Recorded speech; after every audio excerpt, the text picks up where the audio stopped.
Ciao a tutti e bentornati, io sono Lorenzo, un appassionato di fotografia e oggi vi mostrerò come scattare delle bellissime foto macro anche stando a casa.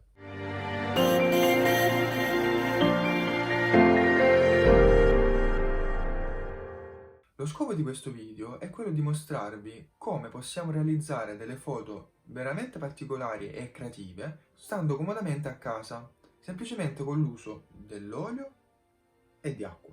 Tutto quello che utilizzerò per realizzare questo tipo di foto è un obiettivo macro, il Sigma 105 2.8, che è il mio obiettivo preferito per le macro in quanto mi ha permesso di portare degli scatti straordinari a casa, un telecomando remoto perché ci permetterà di evitare il micromosso, delle luci che possono essere flash o LED o la luce del nostro smartphone e dei cartoncini colorati. Andiamo a vedere insieme come sistemare il set, disporre le luci e come realizzare i nostri scatti. La foto andrà fatta dall'alto verso il basso. Per quanto riguarda l'illuminazione possiamo usare sia una luce LED, io ho quella dimmerabile quindi cambia di potenza, sia un flash comandato con un trigger. In questo modo ho la possibilità sia con il LED sia con il flash di muoverli durante lo scatto per cambiare la posizione della luce e diversificare le foto. La particolarità della foto è data dall'olio con l'acqua. Nel momento in cui andiamo a mischiarli, verranno a crearsi delle bolle. A rendere più caratteristica questa foto saranno i cartoncini che metteremo come base, in quanto le bolle rifletteranno il colore o la trama del cartoncino. Le foto che otterremo saranno foto molto particolari, in quanto avremo diversi colori, diverse trame e diverse direzioni di luci. Le impostazioni della camera saranno un tempo di scatto molto veloce, un 2 centesimo, in quanto le bolle una volta mescolate si muoveranno e quindi dobbiamo bloccare il movimento, una focale chiusa perché vorremmo mettere a fuoco più bolle possibili in quanto si disporranno su diversi livelli,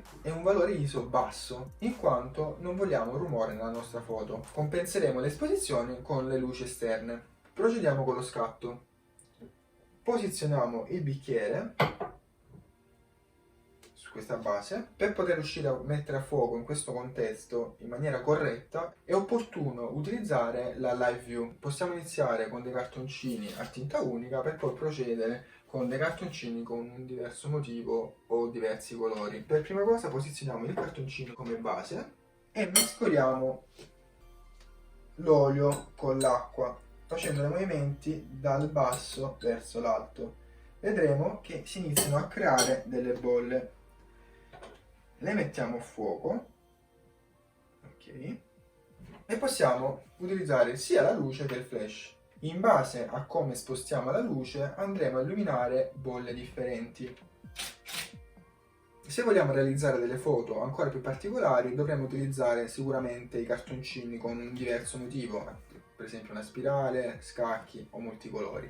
Se vogliamo diversificare ancora di più le nostre foto, possiamo utilizzare dell'acqua colorata attraverso un colorante alimentare alle tempere o utilizzare delle gelatine da porre davanti al flash per generare dei fasci di luce colorati. Proviamo ad esempio ad utilizzare una spirale colorata. Mescoliamo.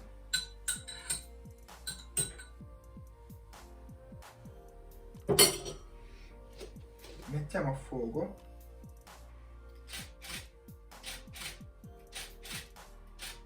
Possiamo vedere come le bolle replicano il motivo che sta alla base. In questo caso abbiamo tante bolle che replicano la spirale colorata. Proviamo con il flash.